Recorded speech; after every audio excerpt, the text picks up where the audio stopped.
Good morning, children.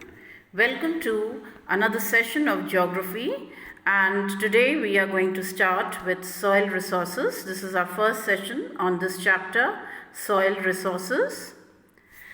Okay, so let's get started. To begin with, what is the definition of soil, or what do we understand by the term soil? Now, soil is the loose, consolidated rock material covering the earth's surface. Soil can be soft as a clay or hard as a rock. Soil is made up of silt, clay, sand, humus, and rock pieces. So, children, note down the points that soil is soft, may be soft as a clay or may be hard as a rock, and the material which it is made up of, silt, clay, sand, humus, and rock pieces. Now, the types of soil which is in our syllabus. Firstly, we have the alluvial soil, black soil, red soil, laterite soil. These are the variety of soils found in India and also in our ICSE syllabus. Now, soil is a very, very important resource to us, and especially to the farmers. Now, why is soil so important? Let us study. Soil is a free gift of nature. The success of agriculture depends on the quality of soil. So, if the soil is good, the farmers are able to reap a good harvest. But if the soil is infertile, now the crops fail. Okay, next is that because of the large variety of soils found in India, Indian farmers are able to grow large variety of crops, be it rice, wheat, jute, cotton. So large variety of crops can be grown only because many varieties of soil is found in India. Now, because of this fertile soil, farmers are able to feed more than thousands, millions of people, so many millions of people living in India. So it is only possible because of the fertile soil that is found in India. Moreover, if we are able to grow that surplus amount of crops, we are able to export it to the other countries also. And when we are exporting it to the other countries, we are earning foreign exchange. So it is also helping us to earn the foreign exchange, and very important for the economy of the nation also. Okay, so that is why soil is considered to be a very, very important resource for ourselves, for the nation.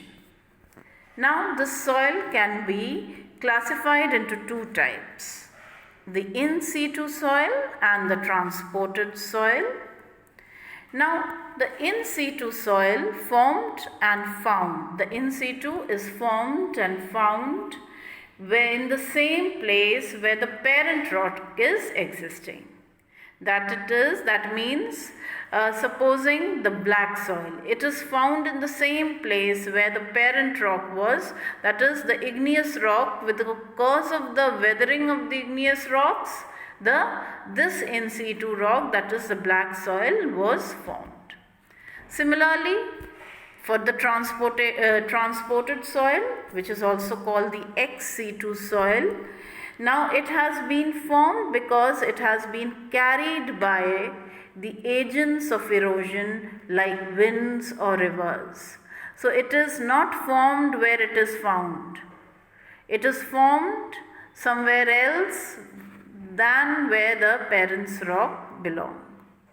Now, the second difference between the in situ and the ex situ is that the in situ has the same characteristic as the parent rock, whereas in the ex situ or the transported soil, the characteristics totally differ from the rocks found in that region. Third difference, it is called the native soil because it is found in the same place, whereas the transported soil is called the foreign soil. Now the examples for in situ soil is the black soil, red soil, laterite soil. All these three soils, they are considered to be in situ soil, and for ex situ soil, that is transported soil, only the alluvial soil is said to be transported soil. Is that clear, children?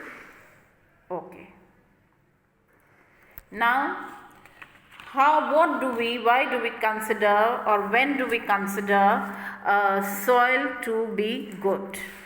So, the characteristics of a good soil are that it should contain a lot of moisture and minerals, it should be deep enough, and if it is poor, then fertilizers should be added to it. So, that is the characteristics of a good soil. Now to start with, we will start first with the alluvial soil. Now alluvial soil is one of the most important soil. It is distributed and transported, widely distributed soil. It is a transported soil. We have studied amongst transported soil or ex situ soil, we can say. It covers 40% of the total land area, and it is the most fertile soil and supports 50% of the farmers. So 50% of the farmers are growing crops on the alluvial soil. Now formation of the alluvial soil, we have studied earlier that as it comes down, the snow is melting, it is running down the Himalayas, it is being carried by the rivers, rock particles are being carried by the eroded by the river, the force of the river, and is being carried down and deposited in the low-lying areas, river valleys and deltas during the time of floods. So this is how the alluvial soil is formed. Now, we find the alluvial soil in the northern plains, we find them in the deltas of the rivers of the Deccan Plateau. Now, the soil is said to be fertile. Now, it helps to grow a number of crops. Please note down, we can grow groundnut, wheat, sugarcane, rice, pulses, oilseeds, and jute. And cotton also at some places can be grown in this soil. Okay, next is, now here's the picture where we can find the alluvial soil. Now alluvial soil, we can see that it is found in the regions, we can find the whole of Punjab, Uttar Pradesh, Bihar, West Bengal. It is also found in the Ganga Delta, and apart from that, it is also found in the Brahmaputra and Assam valleys, and also found in the river deltas in the south of Godavari, Krishna and Kaveri.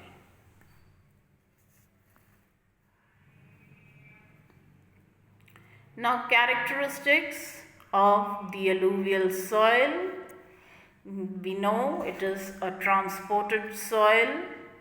It is coarser in the upper section, finer in the delta.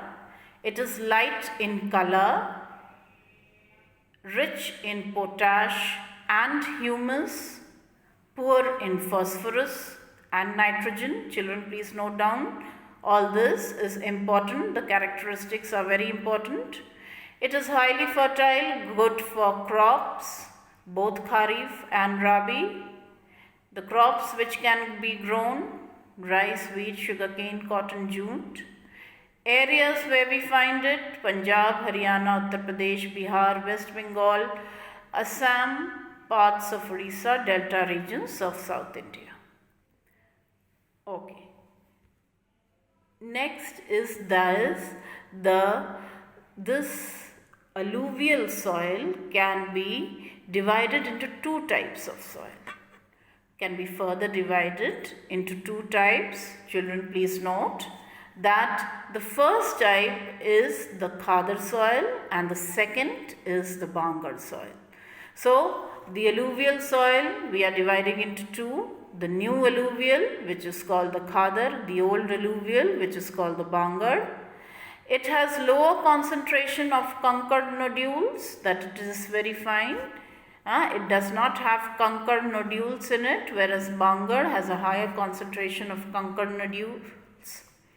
Then, in other words, we can say that the khadar soil is fine, whereas the bangar soil is less fine. Then it is more fertile and the bangar soil is less fertile. Is that clear, children? Okay. So in our next slide we can see the regions where the khadar and the bangar soil is found. Khadar soil is found in the river valleys, whereas the bangar soil is found higher away from the flood plains, where the flood waters may not reach. It is it has coarse grained, whereas the khadar soil is more fertile, it is fine in texture, and because it is replenished every year. So khadar is replenished every year, it is more fertile. Bangar is found at a higher areas, away from the rivers. It is coarser grain and it is infertile. So you have to remember these points, the difference between khadar and the bangar type of soil. So khadar and bangar type of alluvial soil. Children remember, alluvial soil is divided into two: khadar and bangar. Many a time questions are asked why khadar soil is more fertile than bangar. Khadar is more fertile because it is replenished every year. It is finer, it is the new alluvial, and it is more fertile, and that makes it more fertile. Bangar is coarser in nature and it is found away from the floodplains at higher elevation. As such, it is not very fertile. So I hope, children, you will remember these points, and I ask you to note down the points so that it will always make you remember the things properly. Okay, so today till here, till alluvial soil. So in our next session, we'll continue with the same chapter. Till then, stay home and stay safe. Thank you.